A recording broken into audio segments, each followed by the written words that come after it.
Hello student, Har Har Mahadev. हमारा जो initiative है तो कंप्लीट 6 to 12 एनसीईआरटी में क्लास 6, 7, 8, 9 कंप्लीट हो चुका है। आज है class 10 chapter 4 of history, the age of industrialisation. ठीक है, तो इसमें बताया जा रहा है कि प्रोटो इंडस्ट्रियलाइजेशन जो था वो ना एक ऐसा फेज था जब ना लार्ज स्केल इंडस्ट्रियल प्रोडक्शन हो रहे थे इंटरनेशनल मार्केट में, जो बेस्ड थे किस चीज़ के, factories. Was not based on factories पे बेस्ड नहीं थे, पर ना उस टाइम में ना बहुत ज़्यादा लार्ज नंबर पे ना इंडस्ट्रियल प्रोडक्शन हो रहा था। ठीक है, तो इसमें और क्या बताया गया था कि ना प्रोटो इंडस्ट्रियल सिस्टम जो था वो पार्ट था नेटवर्क ऑफ कमर्शियल एक्सचेंज का। ये ना इसमें क्या होता था, एक कमर्शियल एक्सचेंज होता था इसमें। ठीक है, proto industrial activities mostly occurred in village, और ये कहाँ होता था, ये मोस्टली ना ऑकर्ड होता था विलेज में। ठीक है, तो फिर क्या हुआ इसके बाद, फिर ना इसके बाद क्या हुआ कि द कमिंग अप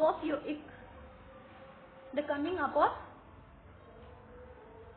यूरोपियन। ठीक है, अब देखो फैक्ट्री, जब फैक्ट्री कैसे आया यहाँ जो हमारे सब कॉन्टिनेंट में फैक्ट्री का कैसे आगमन हुआ। ठीक है, तो 1730 सेंचुरी में ना अर्लिएस्ट फैक्ट्रीज इंग्लैंड में कैम अप आए। ठीक है, इंग्लैंड में 1730 सेंचुरी में अर्लिएस्ट फैक्ट्रीज आए। ठीक है,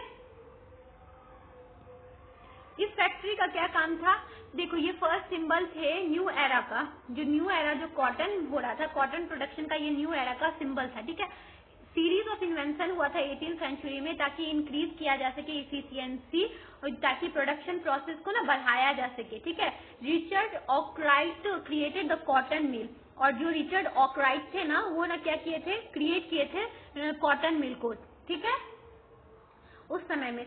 उसके बाद क्या था, the pace of industrial change. अब देखो इंडस्ट्रियल चेंज का पेस के बारे में बताया जा रहा था, कैसे रेपिड प्रोसेस हो रहे थे इंडस्ट्रियलाइजेशन का। तो इसके लिए ना मोस्ट डायनामिक इंडस्ट्रीज ब्रिटेन में क्लियरली कॉटन और मेटल्स के थे। The new industries could not easily displace traditional industries, और न्यू इंडस्ट्रीज ऐसा नहीं था कि डिस्प्लेस करे थे ट्रेडिशनल इंडस्ट्रीज को। टेक्नोलॉजिकल चेंज ऑकर हुए थे slowly because the new technology was expensive. नया जो टेक्नोलॉजी था ना वो एक्सपेंसिव था, तो टेक्नोलॉजिकल जो चेंज आ रहा था ना वो धीरे धीरे आ रहा था। मशीन ना broke down and repair were costly. अगर मशीन ब्रोक हो जाता था तो उसका रिपेयर का जो कॉस्ट होता था वो बहुत कॉस्टली होता था।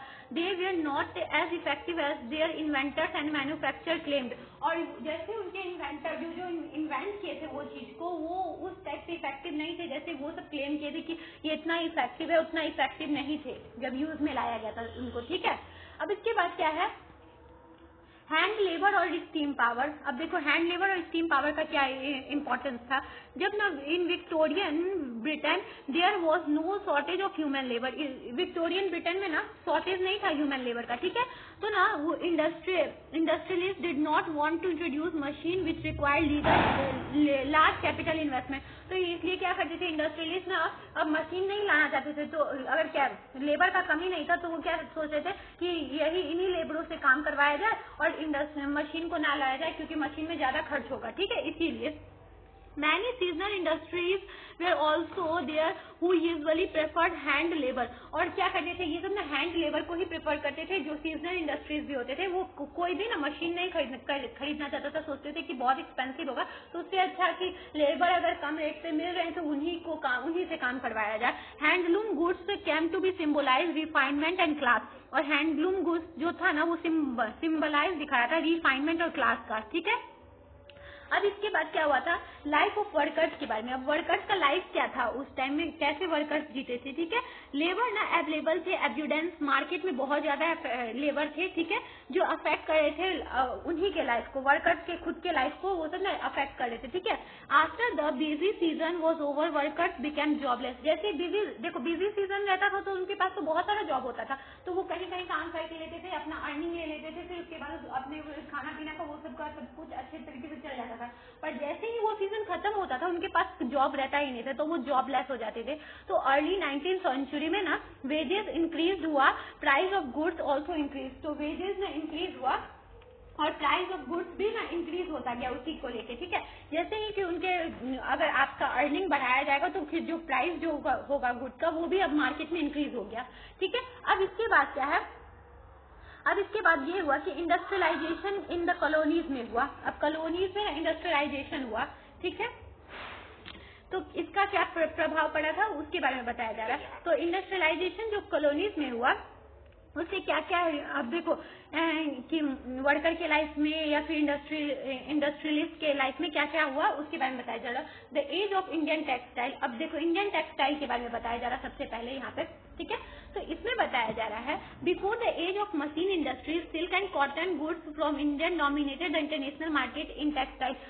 अगर मशीन नहीं था उससे पहले ना जो इंडिया के जो टेक्सटाइल थे ना, इंडिया से जो बनाया जाता था सिल्क और कॉटन, वो बहुत ज्यादा डोमिनेटेड था, वो बहुत ज्यादा मात्रा में था पूरे वर्ल्ड मार्केट में। और vibrant sea trade operated through the main pre colonial ports, और इसके लिए ना सी पोर्ट भी थे जो ना कॉलोनियल पोर्ट्स को जोड़ते थे, ठीक है, यहाँ से ट्रेड होने के लिए। तो अब देखो इसके बाद क्या हुआ था, ये चीज अगर हो गया तो फिर वीवर्स का क्या हुआ, व्हाट हैपेंड टू वीवर्स, जो ये वीवर्स थे कॉलोनियल जो आया, ये इंडस्ट्रियलाइजेशन का जो फेज आया, तो उससे वीवर्स का क्या हुआ। After the East India company stabilise political power, जैसे ही ईस्ट इंडिया कंपनी ना पॉलिटिकल पावर अपना स्टेबलाइज कर लिए थे, वो ना एलिमिनेट करने लगे थे ईस्ट ट्रेडर्स को और ब्रोक कर दिए थे, अपना डायरेक्ट कंट्रोल कर लिए थे वीवर पे, ठीक है। और ना वो अपॉइंट कर रहे थे अपने सर्वेंट को गॉसमेट्स टू सुपरवाइज वीवर, वीवर को सुपरवाइज करने के लिए ना वो ना क्या कर रहे थे, गॉसमेट्स को ना सर्वेंट जो होते थे उनको क्या कर रहे थे, तो वो क्या कर रहे थे कि गॉसमेट्स को ना वहाँ पे क्या कर रहे थे, अपॉइंट कर रहे थे, जिनको वो क्या कहते थे कि आप ना कलेक्ट करो सप्लाईज को और एग्जामिन करो कि क्वालिटी ऑफ क्लॉथ का ना सही हो, और लोन उनको प्रोवाइड किया जाता था परचेज करने के लिए रॉ मटेरियल फॉर प्रोडक्शन।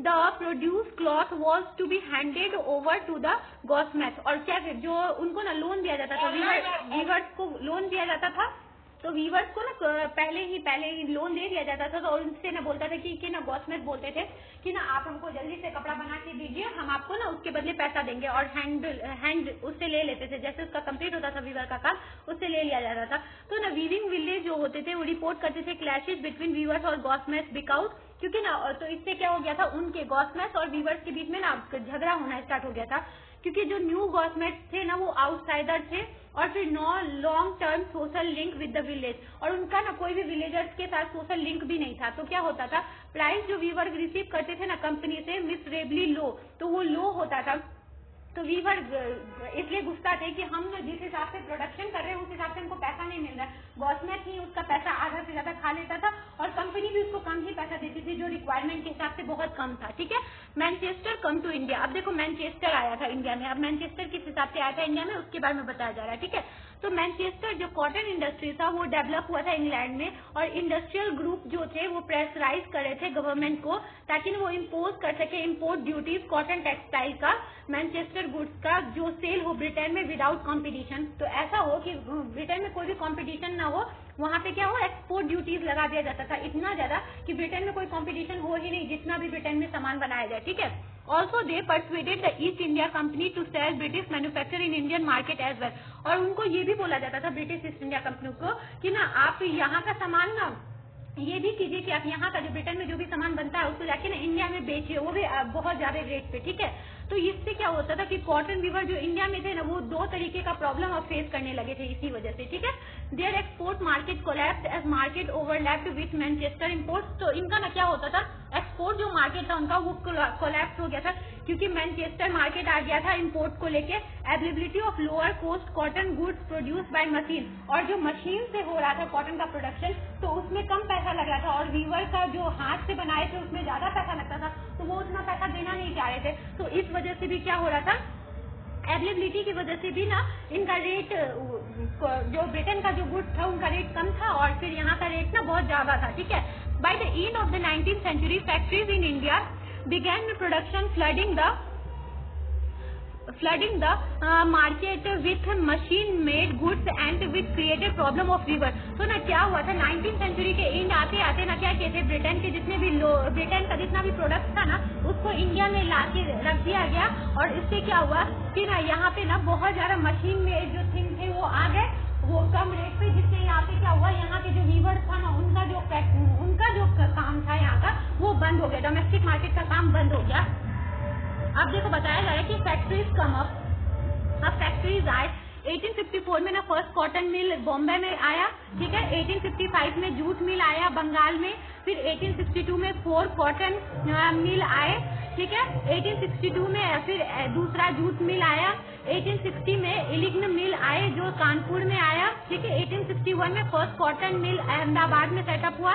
1874 में फर्स्ट स्पिनिंग और वीविंग मिल मद्रास में स्टार्ट हुआ जिसका प्रोडक्शन हुआ, ठीक है। अब देखो अर्ली इंटरप्रेनर्स कौन कौन थे उसके बारे में बताया जा रहा है। बंगाल द्वारकानाथ टैगोर जो थे वो his fortune in the China trade, उनका फॉर्च्यून था चाइना ट्रेड में, ठीक है। Bombay parties like Dinshaw Petit and Jamsetjee Nusserwanjee Tata who build huge industries empire in India. तो क्या किए थे बॉम्बे में ना पार्टीज जो थे दिसवाह पटीत और जसवंत जी नुरसेन जी जो टाटा थे वो ना बहुत ज्यादा इंडस्ट्रियल एम्पायर को इंडिया में ग्रो किए थे, ठीक है। अब इनके बारे में बताया जा रहा है। द्वारकानाथ टैगोर क्या थे वो सेटअप किए थे 6 ज्वाइंट स्टॉक कंपनी को 1830 से 1840 सेंचुरी में। और जमशेद जी क्या किए थे फर्स्ट आयरन और स्टील वर्क को इंडिया में स्टेबलाइज किए थे जमशेदपुर में 1912 में। और सेठ हुकुम चंद किए थे फर्स्ट इंडियन जूट मिल को कलकत्ता में 1917 में स्टेबलाइज किए थे, ठीक है। After colonial power came in power Indian businessman were barred from trading with Europe in manufactured goods. जैसे कॉलोनियल पावर आया इंडियन बिजनेसमैन ना बैरिड हो गए थे क्योंकि ना ट्रेडिंग उनका यूरोप में मैन्युफैक्चर गुड्स को लेके नहीं हो पा रहा था। Where did the workers come from. अब देखो वर्कर्स कहाँ से आते थे उनके बारे में बताया जा रहा है। जो वर्कर्स थे ना वो कहाँ से आए थे, वो किस किस पार्ट से आए थे उनके बारे में बताया जा रहा है। जो मोस्ट इंडस्ट्रियल वर्कर थे ना वो कहाँ से आते थे, डिस्ट्रिक्ट जो वहीं के आसपास का डिस्ट्रिक्ट होता था ना वहीं से आते थे। Industrialist usually employed a jobber to get new required. तो ना वो जॉबर सबको लेते थे न्यू रिक्वायर्ड करने के लिए इंडस्ट्रियलिस्ट, ठीक है। He got people from his village ensure them jobs help them settle in the city. और ना वो अपने विलेज के ही लोगों को वहाँ बुलाते थे, उनको जॉब देते थे और उनको सेटल करने में सिटी में हेल्प करते थे, ठीक है। द पेकुलैरिटीज अ स्ट्रेंजर और अनयूजुअल कैरेक्टरिस्टिक क्वालिटी और हैबिट ऑफ इंडस्ट्रियल ग्रोथ। क्या था कि ना अनयूजुअल कैरेक्टरिस्टिक था quality of habitat industrial growth में देखने को मिल रहा था, ठीक है। यूरोपियन मैनेजिंग एजेंसीज जो थे वो स्टेबलाइज कर रहे थे टी और coffee plantation acquiring land to cheap rate from the colonial government. Colonial government से ना कम रेट पे ना यूरोपियन सब क्या कर रहे थे ले रहे थे क्या कहता है जमीन ले रहे थे और वहाँ पे टी और फिर ना उसका प्लांटेशन कर रहे थे, टी और कॉफी का प्लांटेशन कर रहे थे, ठीक है। By the first decade of the 20th century, the स्वदेशी मूवमेंट प्रमोटेड इंडियन इंडस्ट्रीज। स्वदेशी मूवमेंट जैसे ही हुआ 20th सेंचुरी में ये ना प्रमोट करने लगा इंडियन इंडस्ट्रीज को। 1906 में ना moreover the export of Indian yarn to China declined since produce from Chinese and Japanese mills flooded the Chinese market। फिर ना इंडिया का जो यार्न का जो प्रोडक्शन था ना वो भी अब ना चाइना में डिक्लाइन होने लगा क्योंकि ना चाइनीज और जो जापानीज जो यार्न का था ना वो फ्लडेड करने लगे थे चाइनीज मार्केट को, ठीक है। During the first world war British mills busy with war production to meet the needs of the army, Manchester imports and into India declined। तो इससे फर्स्ट वर्ल्ड वॉर के समय में ना इंडिया का और जो भी चीज चल रहा था ना वो भी डिक्लाइन होने लगा था, ठीक है। After the war Manchester could never recapture its old position in the Indian market। फिर ना वर्ल्ड वॉर के बाद ना ऐसा कंडीशन खराब कर दिया गया था कि मैनचेस्टर तक ना अपना पोजीशन फिर से रिकैप्चर नहीं कर पा रहे थे इंडिया में, ठीक है। अब स्मॉल स्केल इंडस्ट्रीज प्रीडोमिनेंट। जो लार्ज इंडस्ट्रीज थे ना वो ओनली स्मॉल सेगमेंट में थे हमारी इकोनॉमी में, जितने भी थे ना और वो कहाँ थे बंगाल और बॉम्बे में ही थे। बाकी सब जो थे ना वो ना छोटे इंडस्ट्रीज ही थे, ठीक है। 20th सेंचुरी में हैंडीक्राफ्ट प्रोडक्शन और हैंडलूम एक्चुअली एक्सपेंड होने लगा था, ठीक है। बाय द सेकेंड तो इससे क्या हुआ था जो सेकेंड हाफ आते आते ना तो हमारा जो इंडस्ट्रीज था वो अब बढ़ने लगा था। Market for goods. अब देखो मार्केट ऑफ गुड्स के लिए new consumer are created through advertisement. अब न्यू कंज्यूमर को लाया गया था, एडवर्टाइजमेंट किया गया था जब तो ना न्यू कंज्यूमर आने लगे थे, ठीक है। एडवर्टाइजमेंट कहाँ अपेयर होता था ये एडवर्टाइजमेंट न्यूज़पेपर में, मैगजीन में, होर्डिंग में, स्ट्रीट वॉल में, टेलीविजन स्क्रीन पे, ठीक है। Advertisement become a vehicle of the national message of स्वदेशी। और स्वदेशी का जो नेशनल मैसेज आने लगा था जिससे क्या हुआ अब एडवर्टाइजमेंट होने लगा। अब जो एडवर्टाइजमेंट हो रहा था उससे स्वदेशी का जो नेशनैलिटी का जो ये था बात फैलाया जा रहा था, जिससे ना अब सब समझने लगे थे कि हमारा नेशनैलिटी का क्या है। तो ना हम सब ना अपने जो स्वदेशी वस्तु को लेके बहुत ज्यादा कंसर्स हो गए थे कि हमको अपना ही स्वदेशी वस्तु चाहिए। तो हम सब ब्रिटेन से एक्सपोर्ट किया हुआ वस्तु को छोड़ के अपना स्वदेशी वस्तु को, अपनी चीज को अब हम सब क्या करने लगे थे, हाँ, अब खरीदने लगे थे। ठीक है, तो ये एज जो था इंडस्ट्री का, इसके कंक्लूजन में यही बता सकते हैं, वो मेजर टेक्नोलॉजिकल चेंज लाया, जिससे ग्रोथ ऑफ फैक्ट्रीज हुआ, न्यू इंडस्ट्रियल लेबर फोर्स यहाँ पे आए। ठीक है, उसके बाद ना हम सब देखे कि हैंड टेक्नोलॉजी और स्मॉल स्केल प्रोडक्शन ना इम्पोर्टेंट पार्ट हमारे इंडस्ट्रियल लैंडस्केप का रहा। चाहे इतना होने के बाद भी ना जो हमारा हैंडलूम सेक्टर हो, चाहे स्मॉल स्केल प्रोडक्शन जो हो, वो बहुत इंपॉर्टेंट पार्ट रहा हमारे इंडस्ट्रियल लैंडस्केप का। ठीक है, तो इस चीज को क्योंकि फिर से बढ़ावा दिया गया था जब स्वदेशी मूवमेंट आया था। तो ठीक है, तो हम सब अपने अस्तित्व को पहचाने कि हमारा अस्तित्व किस चीज में है, और उसको हम सब बढ़ावा दिए। और इस जो इंडस्ट्रियल वो आया था, इंडस्ट्रियल दौर आया था, तो उससे क्या क्या हुआ था, टेक्नोलॉजी का एडवांसमेंट हुआ था। ठीक है, इस चैप्टर में बस इतना ही था। ये चैप्टर अगर अच्छे तरीके से समझ में आया तो उसके सारे क्वेश्चंस को सॉल्व करना है। अगर कोई भी डाउट हो तो आप कमेंट में पूछ सकते हैं। I hope you understand. Thank you.